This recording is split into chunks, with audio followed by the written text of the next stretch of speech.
napapansin sa iyong mga kapaligiran. Kay dumi na ng hangin, pati na ang mga ilog natin.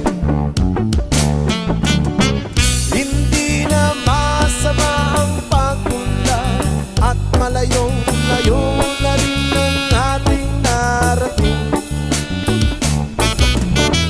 Ngunit masdan mo ang tubig sa dagat, dati kulay asin, ngayon'y naging itim.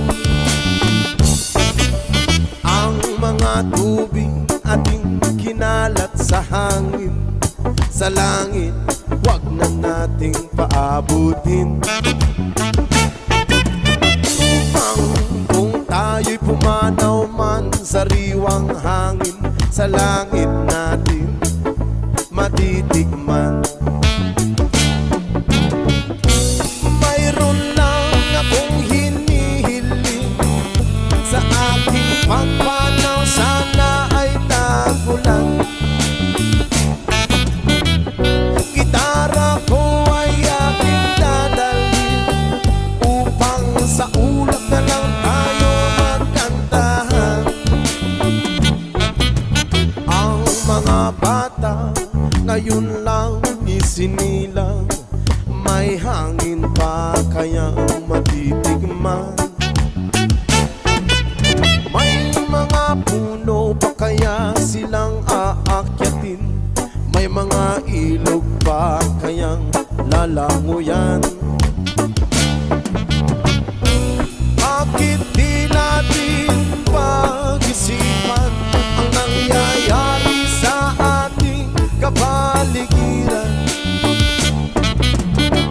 Hindi na masama ang pagpunlad kung hindi nakakasira ng kalikasan. Darating ang panahon, mga ibong gala ay wala na madadapuan. Umasdan mo ang mga punong dati ay kay tatag, ngayon ay namamatay dahil sa ating kalokohan. Lahat ng bagay na narito sa lupa, biyayang galing sa Diyos, kahit nung ikaw ay wala pa. Ingatan natin at huwag nang sirain pa, kapag ang kanyang binawi tayo'y mawawala na. Meron lang akong inihiling sa aking pagpanaw, sana'y tago lang. Gitara ko ay aking dadalhin upang sa ulap na lang tayo magkakaroon.